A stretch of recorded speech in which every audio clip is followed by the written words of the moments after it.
Welcome to simple Telugu house wife. Please subscribe my channel. ఈరోజు నేను పాలకూర చట్నీ, పుదీనా చట్నీ మీకు చూపిస్తానండి. చాలా హెల్తీ, ఈజీ, టేస్టీ.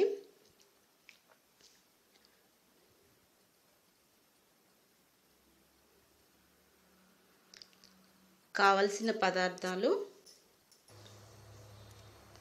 నీట్గా కడిగి కట్ చేసుకున్న పాలకూర, పచ్చిమిరపకాయలు, పల్లీలు, జీలకర్ర, ఎల్లుల్లిపాయలు, నానబెట్టిన చింతపండు, ఉప్పు, పుదీనా, కట్ చేసుకున్న పుదీనా. చాలా ఈజీ, తొందరగా అయ్యిద్ది.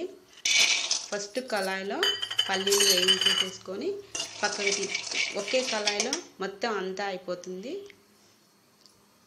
వేయించేసుకొని పక్కకు తీసుకున్నాక ఒక స్పూన్ ఆయిల్ వేసి మిర్చి, 2 చట్నీలకి సరిపోయిన మిర్చి నేను పెట్టేస్తున్నాను. మిర్చి స్పూన్ చేసుకున్నామంటే మనకి తేలకుండా ఉంటాయి. అదే దానిలో పాలకూర ఫస్ట్ వేయించుకుంటున్నాను. మిర్చీలు పక్కకు తీసేసాక అదే పాన్లో పాలకూర వేయించేసుకుంటున్నాను. ఎక్కువ వేయించాల్సిన అవసరం లేదు. ఈలోపు పల్లీలు పొట్టు తీసేసుకుంటున్నాను నేను.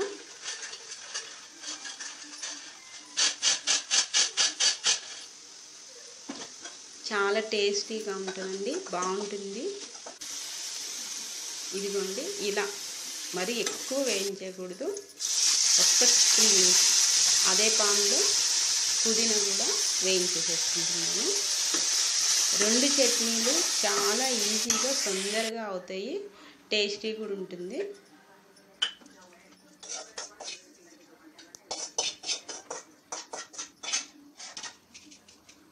ఈజీగా అయిపోయిద్ది.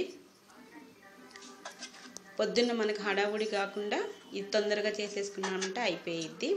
అన్నీ వేయించేసేసుకొని అలా పక్కకు పెట్టేసుకున్నామంటే ఏదైనా స్టవ్ మీద ఆయిల్ మరకలు అవన్నీ నీట్గా క్లీన్ చేసేసుకొని ఫస్ట్ పాలకూర చట్నీకి నేను ఫస్ట్ పల్లీలు మనకి ఎన్ని నచ్చితే అన్ని వేయించుకున్న దాన్ని బట్టి మనకి ఎన్ని నచ్చితే అన్ని పల్లీలు, ఉప్పు, జీలకర్ర ఫస్ట్ మిక్సీ పట్టేసేసుకున్నామంటే ఇవన్నీ కలిపి పట్టుకుంటే సరిగా మిక్స్ అవ్వదండి. ఫస్ట్ పల్లీలు మిక్సీ పట్టుకుంటే తొందరగా. జీలకర్ర, ఉప్పు, ఎల్లుల్లిపాయలు చట్నీకి మీకు అందరికీ తెలిసిందే కదా. ఒకసారి మిక్సీ పట్టేసేసుకుందాము.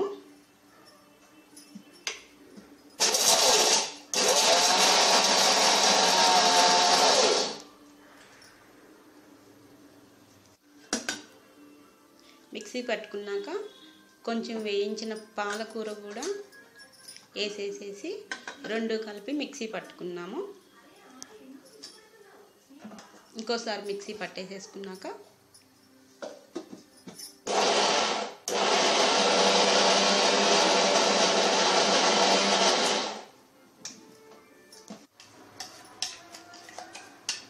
ఒకసారి మొత్తం కలుపుకున్నామా, కొంచెం మెత్తగా అయిందంటే ఇప్పుడు నానబెట్టిన చింతపండు ఉంది కదండి, నానబెట్టిన చింతపండు రసం తీసుకున్నా పర్వాలేదు, లేకపోతే నానబెట్టిన చింతపండు వేసి కొంచెం వాటర్ పోసారంటే